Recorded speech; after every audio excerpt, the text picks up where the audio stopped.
It was just past midnight on August 5, 1962. Los Angeles slept in its usual quiet haze, but inside a small bedroom on Helena Drive, the brightest star Hollywood had ever created was slipping away. The phone on the nightstand glowed faintly in the dark, never to ring again. Empty pill bottles, a locked door, and a silence so heavy it felt staged. A life adored by millions had ended alone, as though the world she once captivated had turned its face at the very moment she needed it most. When the cameras flashed that morning, no one knew it would be the last time the world saw her smile. Reporters rushed to Brentwood, their voices trembling as they spoke her name. Neighbors stepped into the streets, stunned, whispering to each other like mourners in a church. On the radio, her films played like fragments of a dream the world wasn't ready to wake from. Marilyn Monroe, born Norma Jean, had always been a symbol, a fantasy, a portrait painted on the world's imagination. But beneath the blonde hair and red lips was a girl chasing love she never received, a woman fighting demons no camera ever captured, and a soul paying the price for being everyone's dream except her own. Like, share, and subscribe. Tell us where you are watching from in the comments. Long before the star, there was a child, Norma Jean Mortensen, born on June 1, 1926, in a fragile corner of Los Angeles. She entered a world already cracking at the edges. Her mother, Gladys, battled mental illness, slipping in and out of institutions like a drifting shadow. Her father was a mystery, a missing figure in a story already full of empty spaces. Norma Jean grew up learning that the people she loved the most often vanished without warning. Her childhood wasn't filled with the warm glow of family photos. Instead, it was marked by foster homes, unstable guardians, and moments when she felt more like a visitor than a daughter. She lived in 12 different homes before she turned 16, each one leaving a mark she carried quietly behind every glamorous pose. In one small house, where the windows rattled in the wind and the floors creaked like old bones, she discovered something unexpected, the power of imagination. She would stand before a mirror, brushing her tangled hair, pretending she was someone the world couldn't ignore. Someone wanted, someone loved. School wasn't an escape. She was shy, introverted, and often overlooked. But teachers remembered her softness, the way she smiled even when sadness pooled behind her eyes. A neighbor recalled the young girl who would sit alone under a tree reading movie magazines, studying the faces she believed lived perfect lives. Norma Jean didn't know it then, but the loneliness that shaped her childhood would become both her gift and her curse. The very thing that made the world fall in love with her, and the same thing that would haunt her until the day she died. The spark came unexpectedly, the way most life-changing moments do. She was 16 when she married James Doherty, a quiet young man who offered stability in a life where nothing had ever stayed still. It wasn't love, it was survival, a chance to avoid going back into the foster system when her previous guardians moved away. But marriage gave her something she had never known, the illusion of home. When World War II erupted, James left for the Navy, and Norma Jean began working in a munitions factory. The air smelled of oil and metal, and the machines roared loudly enough to drown out her thoughts. One afternoon, a military photographer walked in, looking for women to pose for morale-boosting photos. Norma Jean stood near the assembly line, her hair tied back, her cheeks flushed from the heat. When she smiled for the camera, something clicked, not just in the shutter but in destiny. The photographer couldn't believe her presence, her natural ability to freeze time with nothing but her expression. Soon her photos were in magazines, and modeling agencies whispered her name. They said she had it, a rare spark that made people stop, stare, and feel something. She dyed her hair blonde, changed her name, and stepped into auditions with a confidence she didn't yet believe in. Early on, directors dismissed her, too shy, too nervous, too soft-spoken.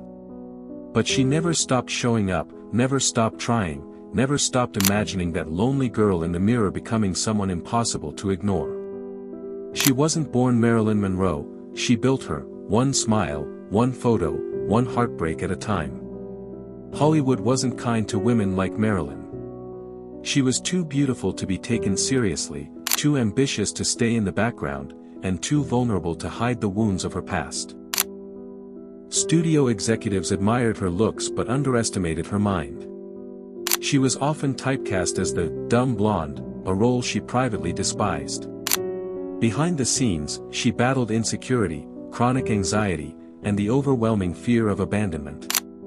The lights were bright, but her world was full of shadows.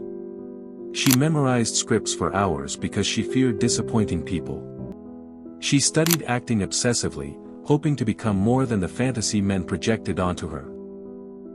But the struggle ran deeper than the roles she played. She endured exploitation from powerful men who treated her as a commodity, not a human being. She posed for nude photos long before fame found her, not out of desire, but desperation. When the images resurfaced after she became a star, she faced humiliation, moral judgment, and public scrutiny. Yet she refused to lie about it. With calm honesty, she said, "I was hungry." Her marriages cracked under the pressure of fame. With baseball legend Joe DiMaggio, love quickly turned into control and jealousy. He adored Marilyn the icon but couldn't accept Marilyn the woman who belonged to the world. When she filmed her iconic white dress scene on a New York subway grate, the crowd roared with excitement, but Joe stormed off in anger. Days later, their marriage ended in bruises the world never saw. Her next marriage, to playwright Arthur Miller, gave her hope. But even that love wilted under insecurity, miscarriages, and the relentless intrusion of fame. Marilyn believed she had finally found a partner who understood her mind, but she later discovered notes he had written calling her fragile, difficult, impossible to help. Every heartbreak deepened her dependence on pills, pills to sleep, pills to wake up, pills to stop shaking before a scene. Hollywood loved her image but neglected her soul. And even as she became a global star, she often cried herself to sleep, wondering why the world adored Marilyn Monroe but never loved Norma Jean. Her breakthrough didn't come from beauty, it came from rebellion. Marilyn refused to be owned by the studios that controlled her. She walked out on her contract, risking everything to demand better roles, better pay, and the chance to shape her own career. The media called it foolish. Hollywood called it career suicide. Marilyn called it self-respect. She founded her own production company, a daring move for a woman in the 1950s. People laughed. Studios panicked. The world suddenly realized she wasn't just a pretty face, she was a force. Her performances in films like Bus Stop and Some Like It Hot stunned critics. She showed vulnerability, comedic timing, and raw emotional power no one expected. Awards followed. Applause grew louder. She wasn't just a dream anymore, she was an artist. But the greatest moment came in 1962, at Madison Square Garden. She stepped onto the stage, wrapped in a shimmering gown that sparkled like molten gold. The lights dimmed. The crowd fell silent. And with a breathy voice that the world knew by heart, she sang, "Happy birthday, Mr. President."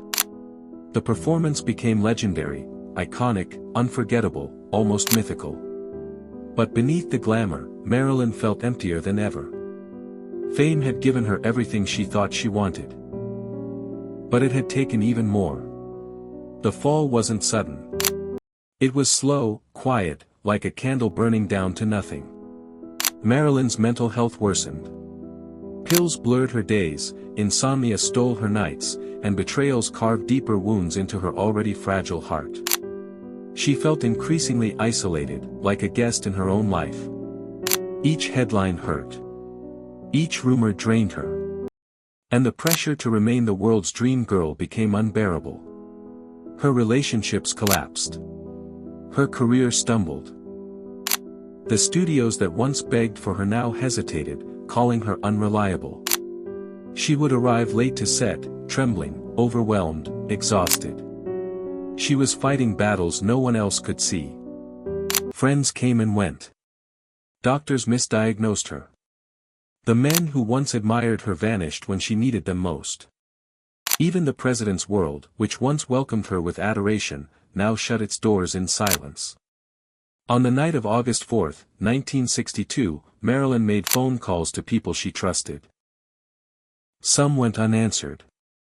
Some ended abruptly. Some were filled with tears and confusion. By dawn, the world's brightest star had flickered out. Her death was ruled a probable suicide, but even now, it remains clouded in mystery, speculation, and conspiracy.